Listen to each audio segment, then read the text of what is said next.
Salut les KT, j'espère que vous allez bien. Aujourd'hui on va parler du manga Boruto to Blue Vortex et on a quelques petites théories concernant le retour du Rinnegan qu'on a vu dans le chapitre 2, notamment le Rinnegan qu'avait une des créatures de Code. Plusieurs questions se posent, c'est ce qu'on va voir maintenant. Déjà pour commencer, à qui appartient le Rinnegan? Est-ce que ce Rinnegan appartient à Code et donc celui-ci a donné le Rinnegan à une de ses créatures? Ou alors est-ce que le Rinnegan appartient au Jubi et lorsque le Jubi a été divisé en plusieurs créatures, l'une de ces créatures a obtenu le Rinnegan? Pour moi ça appartient à Jubi et Code a peut-être pu récupérer justement cette pupille pour ensuite la transplanter dans l'une de ces créatures. Parce que ce qu'il faut retenir, surtout dans le chapitre 2, c'est le dialogue qu'il y a entre Code et Boruto, notamment au sujet de Jubi. Ça, c'est une discussion intéressante, mais ce n'est pas le sujet de la vidéo. Ce qui est très intéressant, c'est tout simplement lorsque Boruto dit à Code qu'il va le défoncer, qu'il va le tuer facilement. Il prend en compte pas mal de données, pas mal d'informations. Il rajoute même que l'œil gauche de Code ne lui servira à rien. Et quand on a vu le début de Boruto to Vortex, on peut voir que l'œil gauche de Code est cicatrisé. Son œil gauche est fermé à cause d'une cicatrice. Donc deux possibilités. Est-ce que c'est une cicatrice qui lui a été infligée par Boruto ou Sasuke durant l'ellipse, notamment pendant leur confrontation, puisqu'on sait que ces deux personnages se sont affrontés, se sont opposés il y a 2 ans, des événements qu'on n'a pas vus durant l'ellipse. La deuxième hypothèse, ce serait tout simplement que c'est une cicatrice superficielle, pour montrer que Code a transplanté sa pupille dans l'une de ses créatures. Créature qui possède le Rinnegan, créature qu'on retrouve d'ailleurs face à Kawaki. Kawaki, à ce moment-là, affronte la créature qui possède le Rinnegan. Donc c'est possible que Code, par la suite, récupère sa pupille pour défier le personnage de Boruto et espérer avoir une chance de gagner. C'est pour ça que Boruto dit que Code ne pourra rien faire face à lui, car tout simplement, même son œil gauche lui sera tout simplement inutile. On a quand même des informations sur ce qui s'est déroulé durant l'ellipse par rapport au développement de personnages, par rapport aux compétences de chacun. Ce qui est intéressant, c'est que le personnage de Boruto a affronté Code avec sa puissance liée à son œil gauche. Ça veut dire que lorsque Boruto et Code se sont affrontés, Code avait certainement un Rinnegan durant l'ellipse. Parce qu'on le voit, Boruto est au courant de toutes les informations concernant le personnage de Code. Après, attention, encore une fois, on ne sait pas si Boruto fait preuve d'un excès de confiance. Lorsque Code a affronté Boruto durant l'ellipse, on comprend que Code était au-dessus en termes de niveau par rapport à Boruto. D'ailleurs, Boruto a tout fait pour s'enfuir. Donc, est-ce qu'à ce moment-là, Code a dévoilé toute sa puissance face à Boruto, ou tout simplement, est-ce qu'il s'est mis à jouer avec lui, et c'est à cause de ça que Boruto a réussi à s'enfuir? Donc, il faudra voir dans le chapitre 3 si Boruto a bluffé au niveau de sa puissance par rapport à Code, ou est-ce que tout simplement, il est capable de poutrer le personnage de Code. Pas mal d'interrogations par rapport à ça. Parce qu'encore une fois, si Code a montré seulement 1/10 de sa puissance à Boruto, Boruto se base sur de mauvaises informations. Mais dans tous les cas, on n'est pas là pour parler de l'écart de puissance qu'il peut y avoir entre Boruto et Code.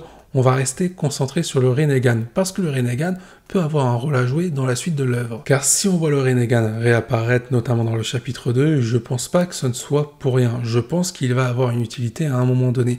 Et cette utilité peut servir pour le personnage de Sasuke. Alors pour l'instant, il est absent, on ne l'a pas revu depuis la fin de la partie 1 de Boruto. Donc la première question qu'il faut se poser, c'est où se trouve Sasuke? Parce que si c'est lui qui va hériter du Rinnegan qu'on a vu dans le chapitre 2, il faut qu'il soit de retour. Alors, plusieurs hypothèses aussi sur cette situation. Pourquoi Sasuke n'accompagne pas Boruto pour faire face à Code? Tout simplement par rapport à la situation de Boruto. Boruto est considéré comme un criminel ayant tué Naruto Uzumaki. Imaginez du coup si Boruto se pointe à Konoha, certes pour s'opposer à Code, mais qu'il est accompagné par Sasuke. Vis-à-vis de Konoha, les mecs vont se poser des questions. L'omnipotence d'Eda a des effets assez puissants pour faire comprendre au village de Konoha que Sasuke pourrait être un traître tout comme Boruto. Donc si Sasuke intervient aux côtés de Boruto, il peut être considéré comme quelqu'un qui est complice à l'assassinat de Naruto Uzumaki. Oui, ce serait bizarre, oui, ce serait incohérent par rapport à l'évolution de Sasuke, par rapport à ses relations qu'il peut avoir au village de Konoha. Mais les effets de l'omnipotence d'Eda surpassent tout ce qui s'est passé jusqu'à maintenant au niveau de l'histoire des shinobi par rapport à Boruto, ou plutôt tout ce qui tourne autour de Boruto. Du coup, la question c'est qu'est-ce que fait Sasuke pendant que Boruto est en train de passer à l'action, pendant que Boruto essaye de protéger le village de Konoha? Pour moi, je vous le dis sincèrement, je pense pas que Sasuke soit mort. Alors peut-être qu'il est gravement blessé par rapport à ce qui aurait pu se dérouler durant l'ellipse, lorsque Code a retrouvé Boruto, et certainement que Sasuke était aux côtés de Boruto à ce moment-là. Mais moi, je vais partir dans une hypothèse où Sasuke est en pleine forme et il a un autre objectif pendant que Boruto s'occupe de Code. Peut-être que Sasuke va aider Boruto à justement montrer que la vérité se trouve du côté du jeune Uzumaki, du véritable Uzumaki, et non du côté de Kawaki. Donc pour déjouer les effets de l'omnipotence d'Eda, il faut des preuves, il faut réussir à montrer que la vérité qui a été modifiée est tout simplement fausse, et que la vérité semble s'établir par des faits réels. Peut-être que Sasuke, justement, va chercher des preuves, des indices pour aider Boruto à prouver son innocence, prouver sa véritable identité. Mais comment faire pour prouver efficacement et de manière sûre et certaine l'identité de Boruto aux yeux de tous les shinobi? On peut voir que les incohérences s'effacent par rapport au pouvoir d'Eda.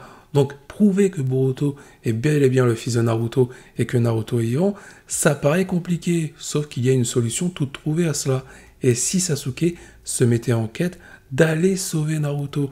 Là, on ferait un petit parallèle par rapport à ce qui s'est passé dans Naruto Shippuden, où Naruto faisait tout pour ramener Sasuke au village.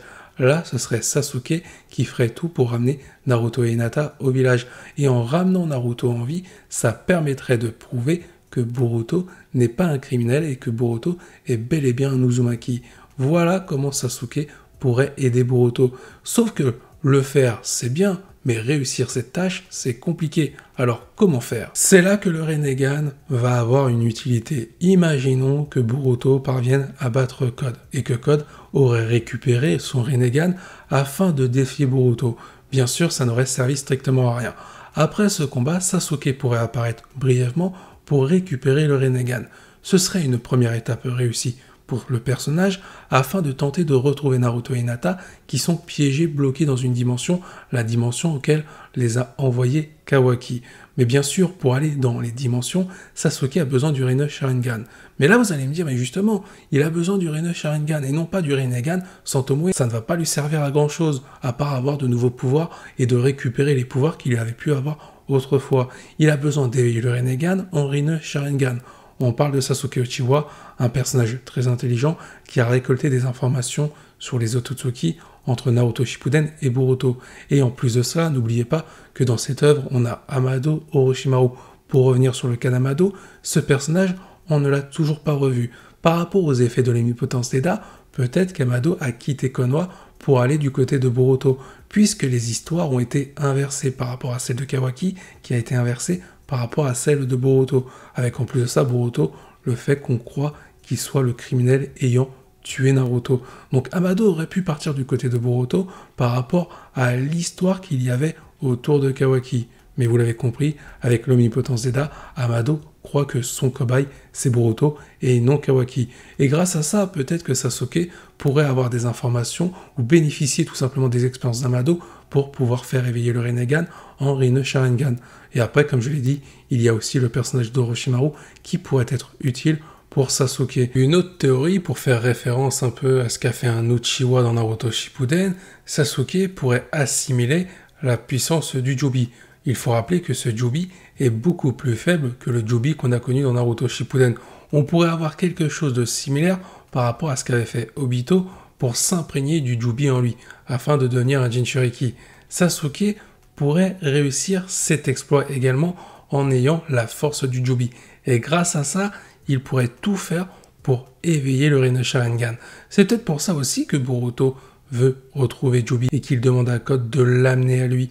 Parce que, au final, oui, Boruto veut empêcher un futur qui se profile, qui semble être tragique, mais le deuxième objectif de Boruto, ça se trouve, c'est de permettre à Sasuke de récupérer cette puissance pour justement pouvoir ensuite retrouver Naruto, notamment avec l'aide du Rinne Sharingan. En plus, n'oubliez pas, même si on ne l'a pas vu dans l'œuvre de Boruto, Naruto et Sasuke ont bénéficié à la fin de Naruto Shippuden des pouvoirs de l'ermite Rikudo. Donc Sasuke pourrait voir son Rinnegan directement s'éveiller en Rinne Sharingan. Et c'est à ce moment-là qu'on pourrait voir Sasuke écarté de l'œuvre de Boruto, puisqu'il va être monopolisé dans sa recherche afin de retrouver Naruto et Hinata. Ça permettra par la suite de prouver que Boruto est bel et bien le fils de Naruto, pendant que Boruto va s'occuper des menaces qui s'opposent au monde shinobi. Un scénario comme ça permet de faire plusieurs choses. De mettre en avant la nouvelle génération qui tourne autour de Boruto et autour de Kawaki. Ça tombe bien, c'est ce qu'on demande.